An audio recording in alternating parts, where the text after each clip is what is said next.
A very good evening to all of you. सभी का warm welcome है YT और इंग्लिश शूटर पे। चलिए सैटरडे आ गया और आपको भी इस क्लास का वेट होता है, मुझे भी वेट होता है। सेंटेंस ब्रेकिंग मेथड की क्लास आज सैटरडे को करने वाले हैं। इस क्लास में होता क्या है, जो लोग नए आए हैं उनको बता दें। देखिए, अगर आप नॉन इंग्लिश बैकग्राउंड के स्टूडेंट हैं तो इंग्लिश हो सकता है आपका वीकेस्ट लिंक हो, सबसे कमज़ोर सब्जेक्ट हो। और रीज़न यही है कि इंग्लिश में आपको लॉजिक नहीं लगाना आता। सेंटेंस में कौन सा वर्ड पहले कौन सा वर्ड बाद में, किस वर्ड का क्या काम है, कब कौन सी एरर किस रूल की वजह से लगती है, ये चीज़ें आप लॉजिक से समझ नहीं पाते हैं। इस क्लास में हम यही काम करते हैं, इंग्लिश में मैथ्स का लॉजिक लगा करके मैं आपको दिखाता हूँ। सेंटेंसेस की ऑर्डरिंग करूँगा, कौन सा सेंटेंस में वर्ड पहले है कौन सा बाद में है, किस वर्ड का क्या काम है और किसकी वजह से कौन सी एरर लगी है। इस क्लास में आप लॉजिक से सीखते हैं। तो चलिए शुरू करेंगे। बिगिनर्स के लिए, इंटरमीडिएट्स के लिए बहुत ही अच्छी क्लास है। सारे सेंटेंसेस हमने उठाए हैं द हिंदू से।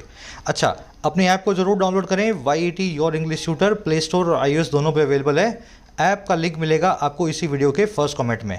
क्वालिटी कोर्सेज मिलते हैं ऐप पे, no profit no loss basis पे। सारे कोर्सेज को मैं मिनिमल कॉस्ट पे चलाता हूँ, जैसे इंग्लिश राइटिंग स्किल्स का कोर्स। हज़ारों लोगों ने इस कोर्स से लिखना सीखा है इंग्लिश में, बिल्कुल बेसिक लेवल से। आप भी किसी भी एग्जाम के डिस्क्रिप्टिव के लिए इस 70 घंटे के कोर्स को अवेल कर सकते हो। इसी के साथ में बैंकिंग का कॉम्बो अवेलेबल है। 1 साल के लिए आपकी क्लरिकल, पीओ, प्रीलिम्स और मेंस सारा सिलेबस और प्रैक्टिस इस कोर्स में हो जाती है इंग्लिश के सेक्शन की। एसएससी का भी कॉम्बो अभी भी लॉन्च हुआ है, इसका भी फ़ायदा ले सकते हो। एसएससी के सभी एग्जाम्स का प्रीलिम्स और mains with concepts and practice यहाँ से हो जाएगा। आज आपको सभी कोर्सेज पे एडिशनल डिस्काउंट्स मिल रहे हैं। जीएसटी आपसे नहीं लिया जा रहा है, जीएसटी सर खुद देंगे आपका। तो जीएसटी के बिना 499, 450 और 450 में तीनों कोर्सेज अवेलेबल हैं, फ़ायदा ले सकते हैं। आज रात मिडनाइट तक, कल से जीएसटी की कोर्स एडिशनल आपके कोर्सेज में ऐड हो जाएगी। चलिए, कोई भी क्वेरी हो रिलेटिंग टू कोर्सेज, ये नंबर है, इस पर व्हाट्सअप करें। आ जाओ अपने फर्स्ट सेंटेंस पे। देखो, सेंटेंस तो लिखा हुआ आपके सामने, इसमें आपको मिलेंगी हिडन एरर्स। ठीक है, पहले इसको समझेंगे, पढ़ेंगे और फिर इसको ब्रेक करके इसमें से एरर्स को निकालेंगे लॉजिक के साथ। पढ़ें। कह the manner in which the supreme court responded at the judicious side to the allegations of sexual harassment made by an former employee against the Chief Justice of India are a textbook example of how to not deal with such a complaint. मज़े की बात यह है कि इसमें 1 2 नहीं बल्कि 5 errors मिलेंगी आपको, 6 एरर्स भी मिल सकती हैं। ठीक है, आप ढूंढो, जितनी ढूंढो आप ढूंढो। अब इस सेंटेंस का मीनिंग निकालते हैं। कह रहा है वो तरीका, वो मैनर। कह रहा है इन विच, जिसके अंदर, इन विच का मतलब होता है जिसके अंदर। कह रहा है जिसके अंदर सुप्रीम कोर्ट ने प्रतिक्रिया दी, रिस्पॉन्ड किया। और किस चीज़ पे भाई रिस्पॉन्ड किया? जुडिशियस साइड पे, न्यायिक पक्ष पे। जुडिशियस मतलब न्यायिक, न्याय से रिलेटेड, जस्टिस से रिलेटेड। साइड का मतलब होता है आस्पेक्ट या पहलू। तो कह रहा है वो तरीका जिसमें सुप्रीम कोर्ट ने अपनी प्रतिक्रिया दी इस चीज़ पे, और वो चीज़ है जो न्यायिक पक्ष है। और किसका? उन सारे एलिगेशंस का, सारे आरोपों का, जो है यौन शोषण के, सेक्सुअल हरासमेंट के। और किसके द्वारा किए गए हैं यार एलिगेशंस? ये एलिगेशंस बनाए गए हैं, मेक किए गए हैं एक पुरानी एम्प्लॉय के द्वारा सुप्रीम कोर्ट की। और किसके खिलाफ लगाए गए हैं? Against chief justice of India के खिलाफ। कह रहे जो मैनर है ना, ये मैनर सभी के सभी टेक्स्ट बुक एग्जाम्पल हैं। टेक्स्ट बुक एग्जाम्पल का मतलब होता है परफेक्ट एग्जाम्पल। ठीक है, मिसाल। कह रहे ये एक मिसाल है किस चीज़ की भाई? इस चीज़ की कि कैसे ना निपटा जाए, ना डील विद किया जाए ऐसी एक कंप्लेन से। आ रही है बात समझ में? तो कंप्लेन किसी लेडी ने की होगी चीफ जस्टिस ऑफ इंडिया के खिलाफ। तो जिस तरीके से कोर्ट ने इसकी प्रतिक्रिया दी है ना, उसको देख के यही पता लगता है कि इस तरीके से तो कभी भी प्रतिक्रिया कोर्ट को नहीं देनी चाहिए। अपने आप में ये तरीका ही मिसाल बन चुका है, गलत मिसाल। चलो, अब इस सेंटेंस को ब्रेक करना है। ब्रेक करने के लिए अलग से चलते हैं। सारे वर्ड्स को अलग अलग कलर्स हमने दे दिए हैं। अगर आपको कोई वर्ड ग्रीन कलर में मिले तो समझ लेना वो नाउन है, प्रोनाउन है या जेरेंड है, जो कि सब्जेक्ट या ऑब्जेक्ट बनने का काम करता है। कोई येलो में मिल जाए तो समझ लेना कंजंक्शंस हैं, 2 क्लोजेस को मिलाएंगी। रेड में मिल जाए तो समझ लेना वर्ब्स हैं या इन्फिनेटिव्स हैं। एडवर्ब्स मिलेंगी पिंक कलर में। और ब्लू कलर में क्या मिलेंगे सर? एडजेटिव्स। क्या मिलेंगे? एडजेटिव्स। खूब सारी एरर्स हैं। 3 फॉर्मूलाज हैं, हमेशा आपको बताता हूँ, फिर से रिपीट कर रहा हूँ। फर्स्ट नंबर फॉर्मूला है सेंटेंस को ब्रेक करने का, सेंटेंस में कम से कम एक सब्जेक्ट जरूर होगा। मैं ये नहीं कह रहा 1000 नहीं हो सकते, 1000 भी हो सकते हैं, एक तो जरूर होगा। Formula number 1। फॉर्मूला नंबर 2, जितने सब्जेक्ट्स होंगे कम से कम उतनी वर्ब्स तो होंगी ही होंगी। मान लीजिए 5 सेंटेंस हैं, 5 सब्जेक्ट हैं, एक से ज़्यादा होना चाहिए ना, एक तो हो ही सकता है, 1 2 3 4 5। मान लो 5 सब्जेक्ट्स हैं तो 5 वर्ब्स तो होंगी ही होंगी, 50 भी हो सकती हैं, है ना। और रूल नंबर 3, जितनी भी प्रेपोजिशंस हैं, ये आप देख रहे हो, of, against, to, by, with, at, सारी की सारी प्रेपोजिशन को एक ऑब्जेक्ट आपको देना होगा, ठीक है। अब इनमें ऐड कर दो, सब्जेक्ट और ऑब्जेक्ट जो भी बनता है वो ग्रीन कलर का होता है, यानी कि नाउन, प्रोनाउन या जीरेंट। सब्जेक्ट भी नाउन बनेगा, प्रोनाउन बनेगा, जीरेंट बनेगा, इन तीनों में से एक। ऑब्जेक्ट भी बनेगा नाउन, प्रोनाउन या जीरेंट। बस इतनी सी चीज़ को अपने को याद रखना है। अब आ जाओ, इस सेंटेंस को ब्रेक करेंगे। देखो, मैनर मतलब तरीका, मैनर मतलब वे, किसी काम को करने का तरीका। सब्जेक्ट है, कैसे बना सब्जेक्ट? पहला नाउन है सेंटेंस का जिसके पहले कोई वर्ब या कोई प्रेपोजिशन नहीं आ रही, तो ये अपने आप ही आपका सब्जेक्ट बन गया। ये हो गया आपका सब्जेक्ट। नाउन है, कौन सा नाउन है? कॉमन नाउन है, इसके आगे आप एस भी लगा सकते हो, मैनर्स बना सकते हो, है ना। तो ये हो गया सब्जेक्ट। आगे बढ़ो, इसके बाद आ गई conjunction. In which, on which, by which, with whom, with who, ये सारे relative pronouns, which, who, that, इनके साथ में अगर कोई प्रेपोजिशन आ जाए तो उसका मतलब होता है ये कंजंक्शन बन जाते हैं। जैसे इन विच का मतलब है जिसके अंदर, ऑन विच का मतलब है जिसके ऊपर, आ रही बात समझ में, विद हुम मतलब जिसके साथ, तो ये है कंजंक्शन। कंजंक्शन का मतलब क्या हुआ? सर ये सब्जेक्ट जो है ना, सब्जेक्ट है, ये अकेला नहीं है, एक सब्जेक्ट और आएगा कंजंक्शन के बिल्कुल बाद। देखो अगला सब्जेक्ट है सुप्रीम कोर्ट, सब्जेक्ट नंबर 2। अब और आगे बढ़ते हैं। दिक्कत क्या है? रूल ये कहता है कि सब्जेक्ट तो होगा एक से ज़्यादा, लेकिन जितने सब्जेक्ट्स उतनी वर्ब्स भी होंगी। तो अगर ये सब्जेक्ट है तो एक वर्ब इसकी चाहिए, ये सब्जेक्ट है तो एक वर्ब इसकी चाहिए। अब देखो एक वर्ब मिली हमें, वर्ब की सेकंड फॉर्म रिस्पॉन्डेड। रिस्पॉन्ड का मतलब होता है प्रतिक्रिया देना, तो सुप्रीम कोर्ट के पास में ये वर्ब रखी है तो ये बन गई इसकी वर्ब, ठीक है। बिल्कुल सब्जेक्ट के बाद आ रही है तो इसी की वर्ब बनेगी, ये होगी वर्ब नंबर 2, सब्जेक्ट नंबर 2 की। एट प्रेपोजिशन है, रूल नंबर 3 कहता है हर प्रेपोजिशन का एक ऑब्जेक्ट होगा ही होगा। तो इस एट प्रेपोजिशन का ऑब्जेक्ट है साइड नाम का ये वाला नाउन। जुडिशियस क्या है? एक एडजेक्टिव है, साइड को मॉडिफाई कर रहा है। अच्छी साइड, बुरी साइड, लंबी साइड, खराब साइड, न्यायिक साइड, जुडिशियस साइड। आई बात समझ में? ये हो गया एक एडजेक्टिव, इस ऑब्जेक्ट को एट प्रेपोजिशन के मॉडिफाई कर रहा है। आगे बढ़ो, टू प्रेपोजिशन है, ऑब्जेक्ट है एलिगेशंस, पीछे एस लगा हुआ है, एक नाउन है। हमेशा प्रेपोजिशन के ऑब्जेक्ट्स नाउन्स ही बनते हैं। क्या बनते हैं सर? नाउन्स बनते हैं, ठीक है। तो यहाँ पे एट का साइड बन गया, टू का एलिगेशंस बन गया। फिर और आगे बढ़ो, ऑफ के आगे आपको मिला हरासमेंट नाम का नाउन, ये बन गया इसका ऑब्जेक्ट। हरासमेंट मतलब शोषण किसी की, समझ गए ना। सेक्सुअल हरासमेंट मतलब है यौन शोषण। अब हरासमेंट मेंटल भी हो सकती है, फिजिकल भी हो सकती है ना। तो यहाँ पे सेक्सुअल नाम का जो सेक्स से बना हुआ वर्ड है सेक्सुअल, इसको एडजेक्टिव ने इस हरासमेंट नाम के नाउन को मॉडिफाई कर दिया। अब इस मेक के बारे में हमें समझ नहीं आ रहा, ये थोड़ा सा हम किस में रख सकते हैं? सस्पेंस में रख सकते हैं, इसको लास्ट में देखेंगे, शायद इस पर हमें एक एरर ही मिल जाए, ठीक है। ये मेक क्या है हमें नहीं पता। बाय प्रेपोजिशन है, इसका ऑब्जेक्ट है एम्प्लॉई, एक नाउन है एम्प्लॉई। फॉर्मर एक एडजेक्टिव है, फॉर्मर मतलब पुराना, हाल वाला एम्प्लॉय नहीं है, प्रेजेंट एम्प्लॉय नहीं है, ओल्ड एम्प्लॉय नहीं है, न्यू एम्प्लॉय नहीं है, फॉर्मर एम्प्लॉय। फॉर्मर ने एम्प्लॉय के बारे में बताया है ना, former wife, former husband, former president, former girlfriend, former employee. वैसे ही ये एडजेक्टिव है एम्प्लॉय को मॉडिफाई। फील करो इन चीज़ों को, है ना, कौन एडजेक्टिव कौन नाउन।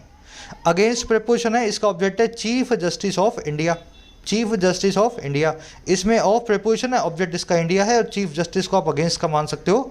वैसे तो ये पूरा एक ही चीज़ है ना, चीफ जस्टिस में चीफ जस्टिस अलग नहीं है, इंडिया अलग नहीं है, चीफ जस्टिस ऑफ इंडिया कुल मिला के एक सिंगल कंपाउंड नाउन है। ये अगेंस्ट प्रेपोजिशन का ऑब्जेक्ट हो गया।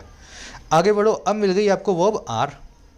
देखो पहला सब्जेक्ट था मैनर, दूसरा सब्जेक्ट था सुप्रीम कोर्ट, दूसरे सब्जेक्ट की वर्ब तो बिल्कुल इसके बाद में रखी थी, पहले सब्जेक्ट की वर्ब अब मिली है आपको। ये मेक पहले वर्ब की सब्जेक्ट की वर्ब नहीं हो सकती, ये बाद में आपको बताऊंगा क्यों। इतना मामला क्लियर। अब देखो आर के बाद क्या आ रहा है? Text book example. Text book का मतलब है किताब, एग्जाम्पल मतलब उदाहरण। किताबी उदाहरण का मतलब होता है हिंदी में मिसाल। ये पूरा एक कंपाउंड नाउन है। टेक्स्ट बुक एग्जाम्पल का मतलब ये मिसाल, इसको पैरागॉन बोलते हैं, पैरागॉन बोलते हैं, इसको प्रेसिडेंट बोलते हैं, प्रेसिडेंट बोलते हैं मिसाल को, है ना। तो ये टेक्स्ट बुक एग्जाम्पल दो नाउन से मिलकर के बना हुआ एक कंपाउंड नाउन है। इस दोनों नाउन से मिलकर के एक नया नाउन बना दिया, compound noun text book example. अब ये क्या है? ये लिंकिंग वर्ब आर के बाद में क्या है? Subject complement. जब भी वर्ब की वी फैमिली की कोई verb is, am are, was, were अकेले आ जाए, उसके बाद में सब्जेक्ट कॉम्प्लीमेंट आता है जो सब्जेक्ट के बारे में कुछ बताता है। तो ये जो मैनर है ना, ये तरीका ही अपने आप में मिसाल है। आ रही बात समझ में? ये सब्जेक्ट कॉम्प्लीमेंट, ठीक है, ये वर्ब के बाद में आया हुआ है, लिंकिंग वर्ब के। ऑफ प्रेपोजिशन है। अब इस ऑफ प्रेपोजिशन के बाद में आपको चाहिए ऑब्जेक्ट, लेकिन यहाँ रखी हुई है एडवर्ब। देखो, इसको अगर हाउ को निकाल दूं एडवर्ब को, तो टू डील विद एक प्रेपोजिशन का ऑब्जेक्ट बन जाएगा, यानी बन जाएगा एक इन्फिनेटिव। लेकिन प्रेपोजिशन का ऑब्जेक्ट हमेशा नाउन, प्रोनाउन या जीरेंड बनते हैं। तो टेक्निकली एक वर्ड की आपको यहाँ पे ज़रूरत थी, और उस वर्ड को हमने किसको लगाया? हाउ को लगाया। इसका मतलब है कैसे, कैसे। और जैसे ही इस हाउ को लगाया, ये पूरा बन गया एडवर्बियल फ्रेज ऑफ मैनर। कैसे नहीं डील विद किया जाए ऐसी एक कंप्लेन से, ये एडवर्बियल फ्रेज ऑफ मैनर है। एग्जाम्पल किसका है? इस चीज़ का। एडवर्बियल फ्रेज ऑफ मैनर है, कैसे नहीं डील विद किया जाए ऐसी एक कंप्लेन से। कैसे की बात कर रहा है ना, तो एडवर्बियल फ्रेज ऑफ मैनर है ना। अब ये जो फ्रेज है पूरा का पूरा, ये पूरा का पूरा फ्रेज नाउन फ्रेज का काम कर रहा है ऑफ प्रेपोजिशन के लिए। थोड़ा सा कॉम्प्लिकेटेड है मैं जानता हूँ, लेकिन कहने का मतलब ये है, जैसे इस ऑफ का ऑब्जेक्ट था हरासमेंट, जैसे इस टू का ऑब्जेक्ट था एलिगेशंस, जैसे इस बाय का ऑब्जेक्ट था एम्प्लॉई, वैसे इस ऑफ का ऑब्जेक्ट कोई वर्ड नहीं है, बल्कि पूरा एडवर्बियल फ्रेज है। एक्चुअल में ये नाउन फ्रेज का काम कर रहा है, प्रेपोजिशन का ऑब्जेक्ट है और नाउन का काम करेगा, तो नाउन फ्रेज बन जाएगा। और शुरू हो रहा है ये एडवर्ब से, how to not deal with such a complaint. अब इस फ्रेज को आप ब्रेक कर सकते हो। ये हाउ ने क्या किया? प्रेपोजिशन को इससे मिलवा दिया इन्फिनेटिव से, टू डील विद इन्फिनेटिव हो गया। और विद, डील विद किससे करना है? डील विद का मतलब होता है निपटना। डील विद करना है एक कंप्लेन से, इस इन्फिनेटिव से व्हाट का रिप्लाई कर रहा है? कंप्लेन नाम का ऑब्जेक्ट इन्फिनेटिव का ऑब्जेक्ट हो गया। इन्फिनेटिव क्या होता है? टू प्लस में वर्ब की बेस फॉर्म। नॉट यहाँ पे एडवर्ब ऑफ निगेशन है, नॉट मतलब नहीं, नॉट का मतलब नहीं, तो कैसे डील विद ना करें, इसको बोलते हैं एडवर्ब ऑफ निगेशन। अब एक बार पूरी खिचड़ी को आपके सामने सुलझा रहा हूँ, फिर इसमें एक एक करके 5-6 एरर्स पकड़ के बताऊंगा। आप खुद पकड़ लोगे, मेरे को बताने की जरूरत नहीं है। Subject number 1 manner, verb number 1 are, subject number 2 Supreme Court, verb number 2 responded, ठीक है। इन विच क्या है? कंजंक्शन है।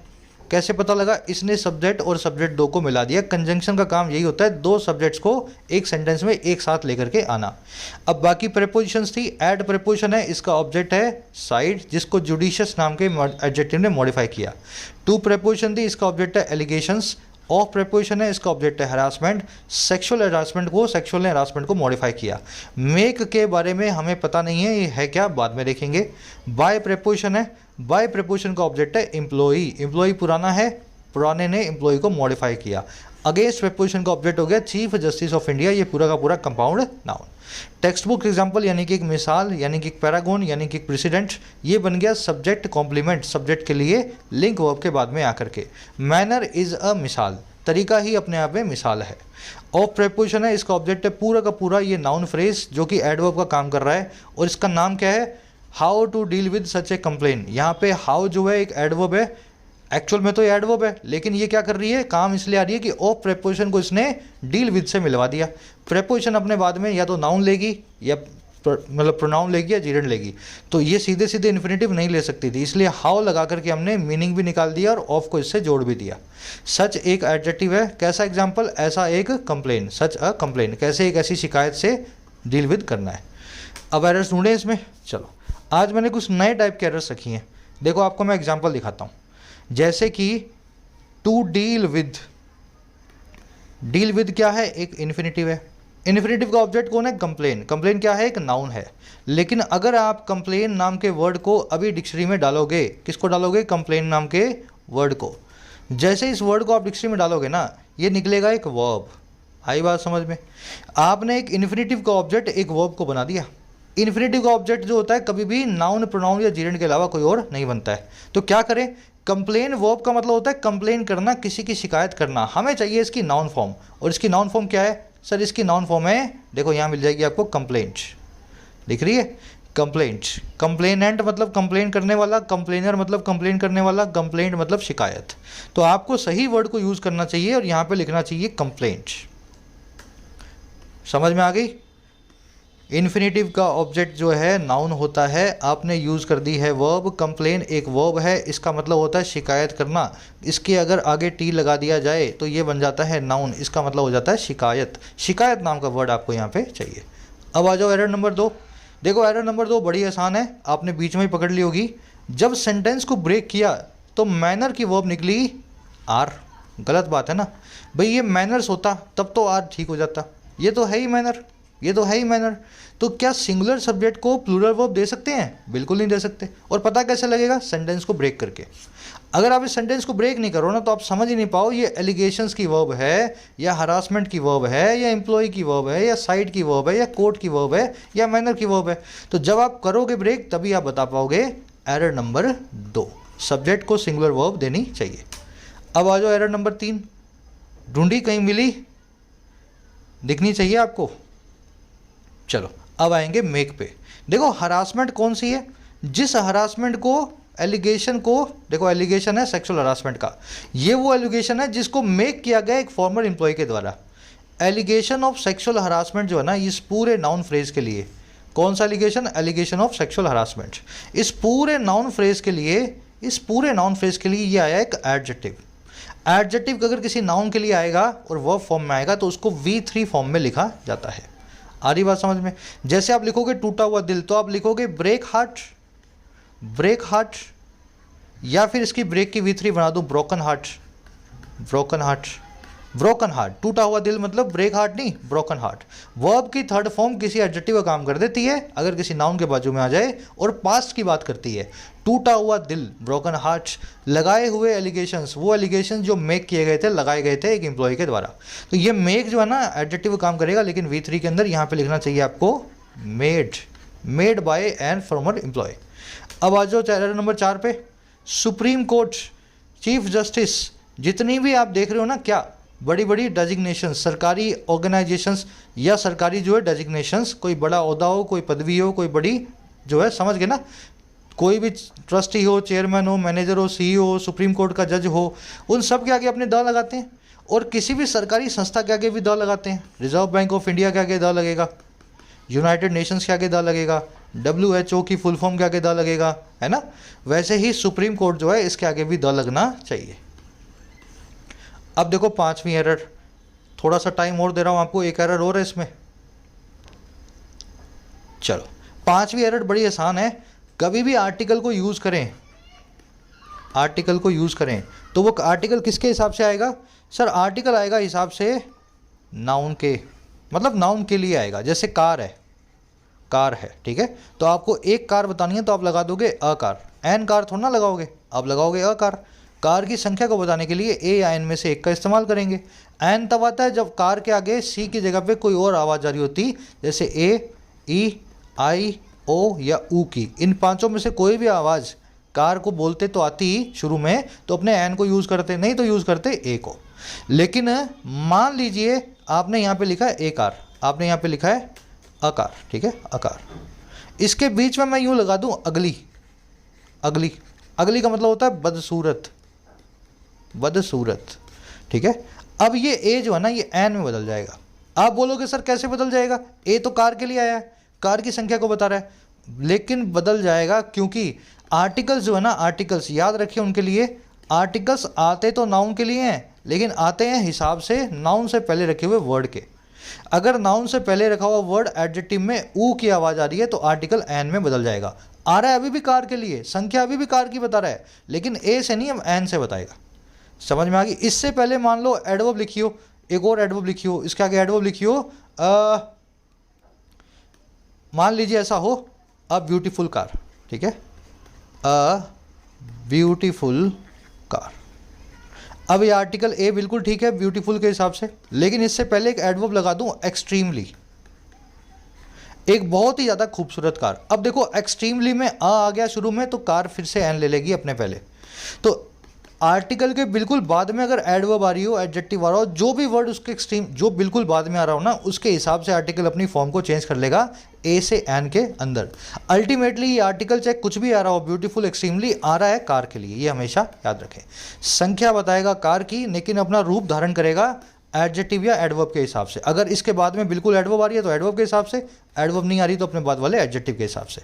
अगर इसी को ध्यान से देखें तो एम्प्लॉई के हिसाब से एन आ सकता है, एम्प्लॉई के हिसाब से एन आ सकता है, लेकिन अगर बीच में फॉर्मर ना होता। जैसे ही आपने फॉर्मर लगाया ना, फ की आवाज़ आ रही है फ, तो यहाँ पे आएगा अ फॉर्मर एम्प्लॉय। समझ में आ गई? आर्टिकल वाले चैप्टर में इसको कर चुके हैं। अब लास्ट एरर है, इसको भी बता ही देते हैं आपको। 2 वर्ड्स हैं अपने पास। पहला वर्ड है जस्टिस, ठीक है, इससे दूसरा वर्ड बनता है जज, और इसी से तीसरा वर्ड बनता है जजमेंट, ठीक है, जजमेंट। जस्टिस का मतलब है न्याय, जज का मतलब है न्यायपालक, और जजमेंट का मतलब होता है न्याय का कोई फैसला है ना, जजमेंट मतलब फैसला, डिसीजन। अब इनसे एक और वर्ड बनता है जुडिशियल, जुडिशियल मतलब न्यायिक, जो न्याय से जुड़ा हो। जुडिशियल प्रोसीडिंग्स का मतलब है न्यायिक कार्रवाई। अगर किसी के खिलाफ जुडिशियल प्रोसीडिंग हो रही है तो न्यायिक कार्रवाई हो रही है। इस वर्ड को आपको मैं दिखा देता हूँ डिक्शनरी में, बहुत कूल कॉन्सेप्ट है ये, ध्यान से समझना। अगर जुडिशियल वर्ड को अपने डिक्शनरी में चेक करें, खुल जाने दो डिक्शनरी को, जुडिशियल, ये डिक्शनरी आप भी डाउनलोड कर सकते हो, वर्ड वेब डिक्शनरी नेट पे रखी हुई है, फ्री ऑफ कॉस्ट है, सभी डाउनलोड कर सकते हैं, सर्च कर लेना इसको गूगल पे, ठीक है। तो जुडिशियल का मतलब है न्यायिक, जो किसी कोर्ट से या जस्टिस से या जज साहब से रिलेटेड हो, जुडिशियस। अब जुडिशियस वर्ड जो एडजेक्टिव है, इसको जुडिशियल वर्ड से कम, जो है ना जुडिशियल, ये तो जुडिशियल है, इसको जुडिशियस वर्ड से कंफ्यूज नहीं करना, ठीक है। ये है जुडिशियल वर्ड, इसका मतलब होता है न्यायिक। और एक वर्ड है जुडिशियस, जुडिशियस का मतलब होता है जिसमें अच्छी जजमेंट हो, जो समझदारी भरा हो, जो वाइज हो, जो हैडी हो, जिसमें बहुत सारी सूझबूझ वाला हो, प्रूडेंशियल हो। आ रही है बात समझ में? तो ये जुडिशियस साइड की बात नहीं कर रहा, ये बात कर रहा है जुडिशियल साइड की। समझ गए ना? कोर्ट की अगर जज की बात होगी तो जुडिशियल कामगिरी होगी, लेकिन अगर आप कोई समझदारी वाला काम कर रहे हैं तो आप जुडिशियस काम कर रहे हैं, जुडिशियस है ना, जिसमें वाइसनेस है। तो ये गलत वर्ड है, थोड़ी सी एडवांस एरर है, अगर पकड़ में आई हो तो अच्छी बात है, नहीं तो कोई बात नहीं। आ जाओ नेक्स्ट सेंटेंस पे। 5-6 एरर्स आपको मिली इसमें, मजा आया ना ब्रेक करके। अब इसको भी इसी तरीके से अपने को ब्रेक करना है। पहले आराम से सेंटेंस को पढ़ लेते हैं। करा it is irony that as one who was aggrieved that the senior most judges were kept out of benches, handled major cases. Mr. Gogoi gone on to form a bench and including him in it, but not the other 2 senior most judges after him. कह रहा है ये अपने आप में एक irony है। Irony का मतलब होता है उपहास, ठीक है, हिंदी में बोलते हैं, और वैसे इसको बोल सकते हो सरकाज़म या कॉन्ट्रडिक्शन। पिछले वाले सेंटेंस में एक एरर रह गई है पीछे, है ना, शायद मुझे लग रहा है। मैं अभी अब इसको करवा के फिर पिछले वाले की करवा दूंगा, एक एरर उसमें रह गई थी। तो कह रहा है ये अपने आप में एक उपहास है, एक आयरनी है। और क्या आयरनी है भाई, क्या उपहास है, क्या कॉन्ट्रडिक्शन है? दैट वो ये कि एज वन, के एज का मतलब है के तौर पर, I work as a computer operator in this organisation, मैं कंप्यूटर ऑपरेटर के तौर पे इस ऑर्गेनाइजेशन में काम करता हूँ। तो कह रहा है के तौर पे एक ऐसे आदमी के, वन मतलब ऐसा आदमी, और कौन आदमी, अब उस आदमी के लिए बताएगी ये पूरी बात। कह रहे जो अग्रीव्ड था, जो अपसेट था। अग्रीव्ड का मतलब होता है गुस्सा या अपसेट, जो एंग्री था या अपसेट था। दैट वो ये कि सीनियर मोस्ट जजेस जो थे, सबसे ज़्यादा जो सीनियर जजेस थे, उनको केप्ट आउट ऑफ रखा जाता था, पैसिव वॉइस में उनको बाहर रखा जाता था। और किससे? बेंचेस से। बेंच मतलब अ ग्रुप ऑफ जजेस टू हियर अ केस, है ना, प्रोसीडिंग्स ऑफ अ केस। तो सीनियर मोस्ट जजेस को बाहर रखा जाता था बेंच से, पीठ से, संवैधानिक पीठ से। और कौन सी पीठ? जो हैंडल करती थी बड़े बड़े केसेस को, मेजर केसेस को। कह रहा है एक ऐसे आदमी के तौर पे जो हमेशा से ही इस चीज़ के खिलाफ रहा था। कह रहा है ये अपने आप में आयरनी है कि अब जो यही मिस्टर गोगोई है ना, अब ये यहाँ तक बढ़ गया है, आगे गॉन ऑन टू हो गया है। गोगोई साहब कहाँ पहुँच गए हैं? फॉर्म करने तक एक बेंच को, और जिसमें इन्होंने इंक्लूड कर लिया खुद को इन इट, इस बेंच के अंदर, लेकिन नहीं इंक्लूड किया दूसरे 2 सीनियर मोस्ट जजेस को जो इनके बाद में आते हैं। आई बात समझ में? जब ये सीनियर मोस्ट जज हुआ करते थे तो सुप्रीम कोर्ट के चीफ जस्टिस कोई और थे, तो सीजीआई के खिलाफ ये अग्रीव्ड होते थे, हमेशा उनसे अपसेट रहते थे कि आप हमारे जैसे सीनियर जजेस को अपनी बेंच में शामिल क्यों नहीं करते हो। लेकिन जब ये खुद सीजीआई बने तो अब इन्होंने खुद ने एक ऐसी बेंच बनाई जिसमें खुद को तो डाल दिया लेकिन अपने बाद वाले सीनियर मोस्ट जजेस को नहीं डाला। अब इस सेंटेंस को करना है अपने को ब्रेक। चलो आ जाओ ब्रेक कर लेते हैं। पिछले वाले सेंटेंस में जो एरर रह गई थी वो ये वाली थी, रिस्पॉन्ड के बाद में लगाते हैं टू या फिर ऑन। अगर किसी इंसान को रिस्पॉन्ड करें, किसी सवाल को रिस्पॉन्ड करें, क्वेश्चन को, किसी क्वेरी को रिस्पॉन्ड करें, किसी डाउट को रिस्पॉन्ड करें, चारों में से इंसान, क्वेरी, क्वेश्चन, डाउट किसी को भी प्रतिक्रिया दें तो टू लगा के, टू तो हमेशा लग ही जाता है, ठीक है। और वैसे ऑन का मतलब होता है किसी पॉइंट के ऊपर, जनरली टू हमेशा लग जाएगा, रिस्पॉन्ड के बाद में टू आ जाएगा, लेकिन रिस्पॉन्ड ऑन स्पेसिफिकली लगा जाता है किसी पॉइंट पे, है ना। तो respond on the judicial side होगा या टू द जुडिशियल साइड होगा, ना कि रिस्पॉन्ड एट तो कभी इसके बाद में आता ही नहीं। रिस्पॉन्ड के बाद में टू को हमेशा फिक्स कर लें और ऑन आ जाता है अगर किसी पॉइंट की बात हो रही है, किसी मुद्दे की बात हो रही है, अगर उस पर रिस्पॉन्ड किया जा रहा है तो ये एक सिंपल सी एरर थी जो अपने पिछले वाले में छोड़ दी थी। अब आ जाओ इस सेंटेंस को ब्रेक करेंगे। इट आपका सब्जेक्ट है, सब्जेक्ट नंबर 1 मान लेता हूँ। इट है आपकी लिंकिंग वर्ब, ठीक है, verb number 1। It is irony, ये अपने आप में उपहास है। आयरनी क्या है? एक नाउन है, ठीक है। It is irony. Linking verb का काम यही होता है सब्जेक्ट को सब्जेक्ट कॉम्प्लीमेंट से मिलाना।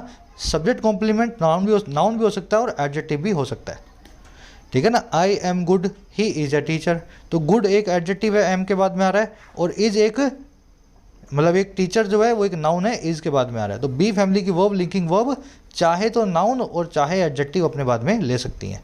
तो यहाँ पे नाउन आ गया। आगे बढ़ो, ये फर्स्ट क्लोज हो गया। दैट कंजंक्शन आई, अब आएगा सेकंड क्लोज। ये जो एज वन देख रहे हो ना, एज वन, इसको बोलते हैं एडवर्ब। इसमें एज एडवर्ब है और वन से मिला हुआ है। वैसे एज प्रेपोजिशन है, लेकिन एज वन, जब ये एज और वन मिल गए एक साथ, एज प्लस में कोई नाउन या एज प्लस में कोई एडजेक्टिव अगर मिल जाए तो ये एक एडवर्ब बनाता है। इसका मतलब होता है की तरह। अब इस वन को डिफाइन करने के लिए एक पूरा क्लोज लगाया गया, रिलेटिव क्लोज, यहाँ से लेके यहाँ तक। वन कौन है? इस तरह का आदमी है, समझ रहे हो ना। इसको अलग से कोई सब्जेक्ट वर्ब नहीं मानना, ये एक एडवर्ब है, की तरह है, इसका मतलब है की तरह, ऐसे एक आदमी की तरह। अब ये आगे किससे जुड़ेगी वो अभी जो अपने आगे देख लेंगे। तो देखो, दैट कंजंक्शन के बाद में सब्जेक्ट नंबर 2 आया, हु किसके लिए आया? इस वन के लिए आया, इसलिए इसकी वर्ब भी सिंगुलर है, वॉस। अग्रीव्ड क्या है? सब्जेक्ट कॉम्प्लीमेंट है। अग्रीव्ड का मतलब है दुखी, अपसेट या नाराज। दैट कंजंक्शन है। कंजंक्शन के बाद अगेन आपको सब्जेक्ट चाहिए, सब्जेक्ट नंबर 3 आ गया, जजेस। वर्ब होगी वर kept out of. Keep out of एक फ्रेजल वर्ब होती है, इसका मतलब होता है बाहर रखना। जजेस के लिए एडजेक्टिव है सीनियर मोस्ट, सीनियर एडजेक्टिव है, मोस्ट एडवर्ब है। द मोस्ट सीनियर को ही सीनियर मोस्ट बोला जाता है। तो ये पूरी सुपरलेटिव डिग्री है एडजेक्टिव की जो जजेस को मॉडिफाई कर रही है। अच्छा, केप्ट आउट ऑफ किससे किया जाता था? इस वर्ब का ऑब्जेक्ट है बेंचेस नाम का नाउन। कहाँ से किया जाता था? बेंचेस से, है ना। तो बेंचेस ने वर्ब का जो है रिप्लाई कर दिया। अब ये इसके बाद आ रहा है हैंडल्ड नाम का वर्ड। इस वर्ड को फिर से हम सस्पेंस में रखेंगे। ये हो सकता है बेंचेस की वर्ब बन जाए, हो सकता है किसी और नाउन की वर्ब बन जाए, अभी पता नहीं है किसकी वर्ब है, बस इतना पता है ये एक वर्ब है। लास्ट में इसको देखते हैं इसमें क्या गलती अपने को मिलेगी। समझ में आ रही है इतनी बात? Subject number 1 irony, verb number 1 is, who है सब्जेक्ट नंबर 2, वर्ब है इसकी again linking verb was. Subject number 3 है जजेस, वर्ब है इसकी were kept out of, verb number 3। Handled के बारे में हमें पता नहीं है और ये है इस वर्ब का ऑब्जेक्ट बेंचेस। अब देखो, हैंडल जो भी है इसका ऑब्जेक्ट है केसेस। हैंडल से व्हाट का रिप्लाई किया तो केसेस नाम का नाउन है, इस हैंडल वर्ब का ऑब्जेक्ट बन गया। मेजर यहाँ पे एक एडजेक्टिव है, बड़े केसेस, छोटे केसेस, मेजर केसेस की बात हो रही है, एडजेक्टिव की तरह काम कर रहा है। अब देखो यहाँ पे आया subject number 4 mister Gogoi, comma लगा हुआ है, कोई वर्ब नहीं, कोई प्रीपोजिशन नहीं, सीधे एक नाउन आ रहा है, तो मतलब ये सब्जेक्ट नंबर 4। वर्ब है इसकी गोन ऑन। गोन ऑन का मतलब होता है आगे तक बढ़ जाना। I can go on to this length, मैं इस लेंथ तक, इस दूरी तक जा सकता हूँ। तो ये गोगोई साहब इस दूरी तक चले गए, गोन ऑन टू हो गए। अब देखो कहाँ तक? फॉर्म करने तक। ये ऑन के बाद में टू फॉर्म है इन्फिनेटिव। फॉर्म किसको करना है? एक बेंच को। इन्फिनेटिव का ऑब्जेक्ट है बेंच, ये एक नाउन है। अच्छा, अब आ गई एंड कंजंक्शन। अब इस कंजंक्शन का क्या मतलब है? हो सकता है ये इन्फिनेटिव के एक ऑब्जेक्ट को दूसरे ऑब्जेक्ट से मिला रही हो, और हो सकता है इस कंजंक्शन के बाद में दूसरी वर्ब आ रही हो। तो अब देखो ध्यान से, इसके बाद में वर्ब आ रही है इंक्लूडेड। तो mister Gogoi gone on to form a bench and mister इंक्लोई इंक्लूडेड हिम। आई बात समझ में? तो ये मिस्टर गोगोई की वर्ब नंबर 4 की सब्जेक्ट नंबर 4 की वर्ब नंबर 4 है, दूसरी वर्ब 4.2। ठीक है, ये है वर्ब 4.1। हिम जो है गोगोई साहब के लिए आया है, वर्ब का ऑब्जेक्ट है, इन प्रेपोजिशन है, ऑब्जेक्ट है इट आया है बेंच के लिए, बट कंजंक्शन है। अब देखो इंक्लूड किसको किया, इंक्लूड किया हिम को, लेकिन नहीं किया अदर सीनियर मोस्ट जजेस को।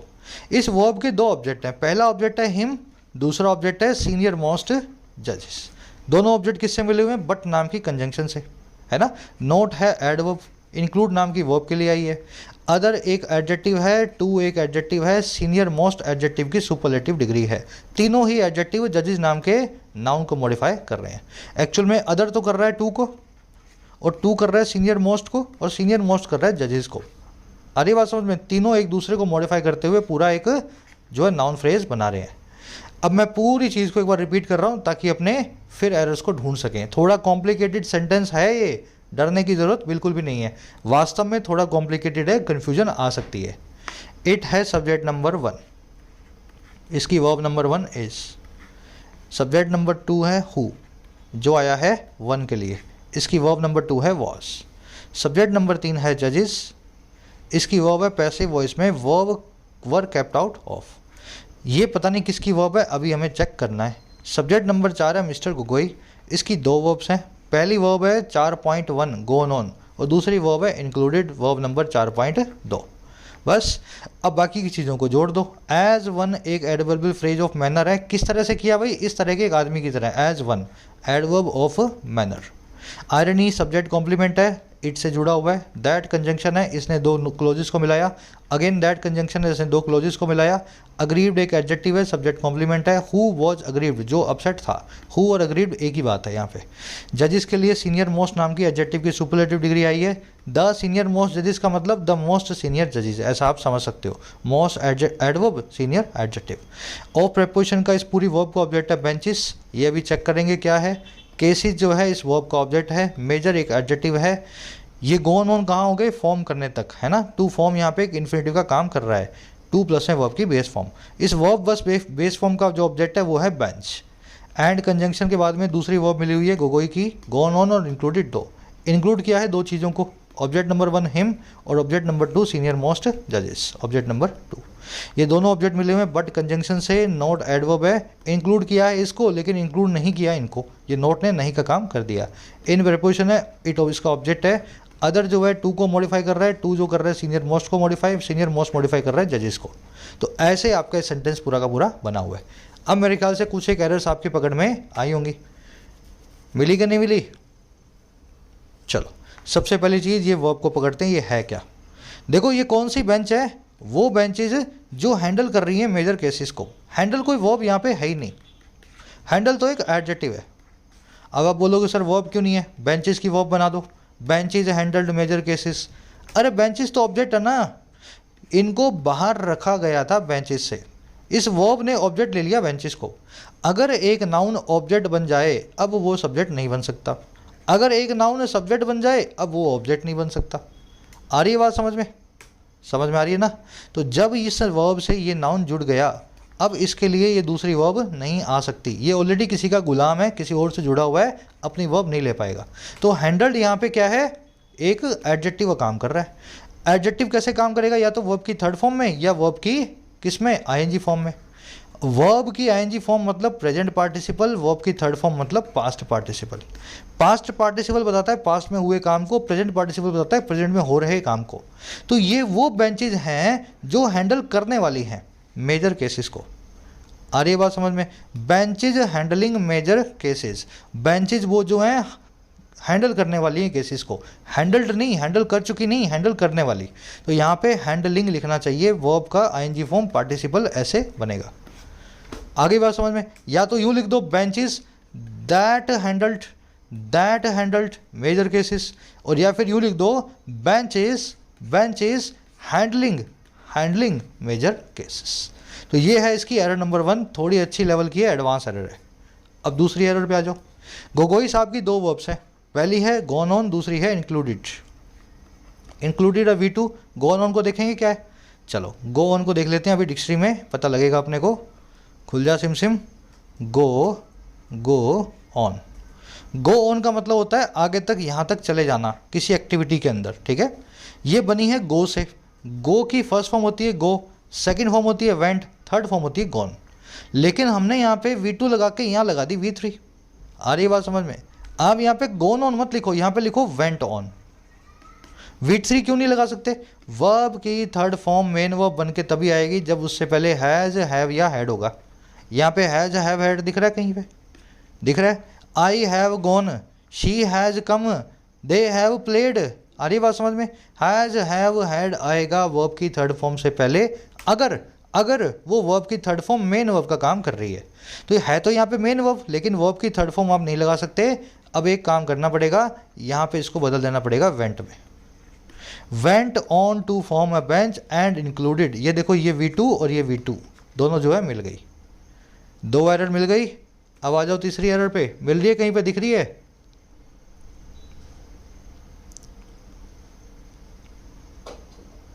चलो, तीसरी एरर है सर आयरनी में। आयरनी क्या है? एक नाउन है। आयरनी क्या है? एक नाउन है। आयरनी, आयरनी, आयरनी का मतलब होता है उपहास, सरकाजम, सटायर, है ना।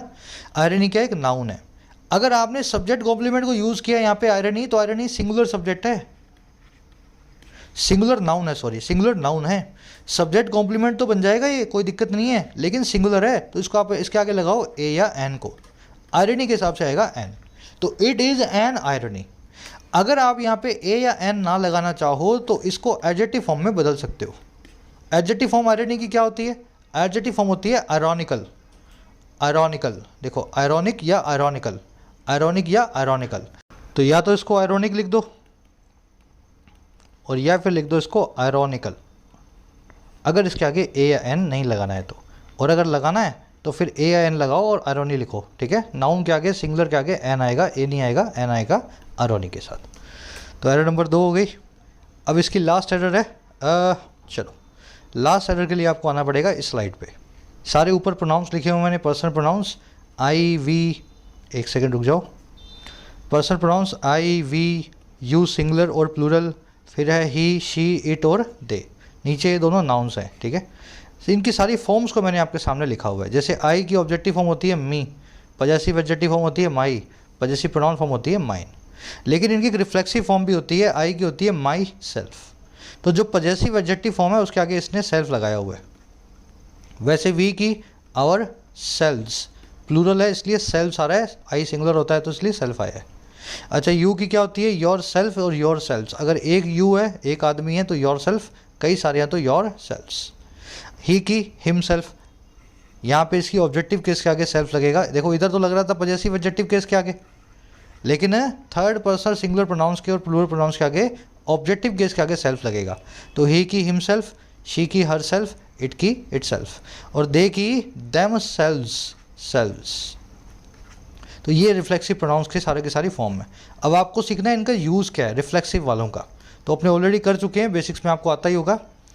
रिफ्लेक्सिव प्रोनाउन कहता है कि जब भी सेंटेंस का सब्जेक्ट और सेंटेंस का ऑब्जेक्ट एक ही हो, सेंटेंस में चाहे वर्ब का ऑब्जेक्ट हो, चाहे प्रेपोजिशन का हो, चाहे जीरेंड का हो, चाहे इन्फिनेटिव का हो, चाहे पार्टिसिपल का हो, किसी भी फॉर्म में अगर subject is equal to object हो जाए और सब्जेक्ट कोई इंसान हो जिसके लिए कोई रिफ्लेक्सिव जो मतलब प्रोनाउन यूज़ कर सकें, तो ऑब्जेक्टिव फॉर्म में उसके लिए आप रिफ्लेक्सिव प्रोनाउन यूज़ करेंगे।